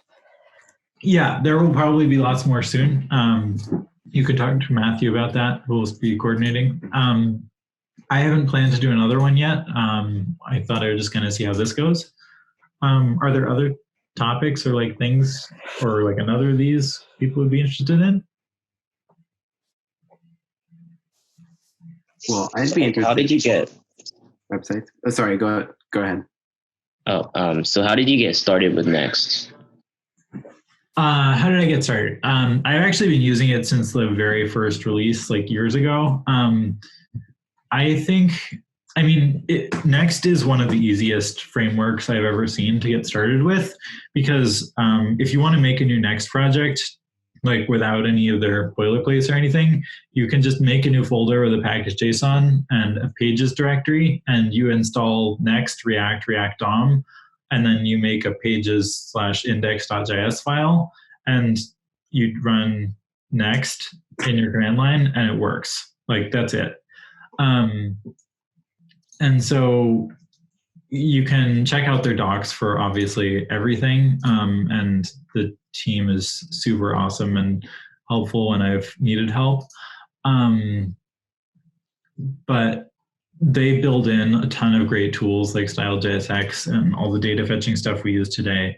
TypeScript is built in, serving files, API routes, AMP support, so much else. So what I found with Next is that it's very scalable, and that you can kind of start with like not using any of its features and just like putting a React app in there, but then over time, kind of leveling up and using its more advanced features. Anything specific I can help with? Yeah, that was it. Cool. Matthew? I mean, I like this. I want more of this, so you should do more. Okay, of it. amazing. Yes, more of this. Okay, cool. Good to know. Any other questions or comments? Feedback? What's your favorite song right now? My favorite song right now? This weekend, I think it is Boy by Isaac Dunbar. Yeah. It's going to be my pick. Great. Well, I think I'm going to wrap things up here. Feel free to DM me on Slack or on Twitter at LachlanJC. if you have any other questions or comments. This code is published on GitHub, hackclub/events, and the live site is at events.hackclub.com. So those are fully open source and available. And the Zeit project is also open. Anything else? I'm going to sign off. Yeah. Thank you, Lachlan. Thank you.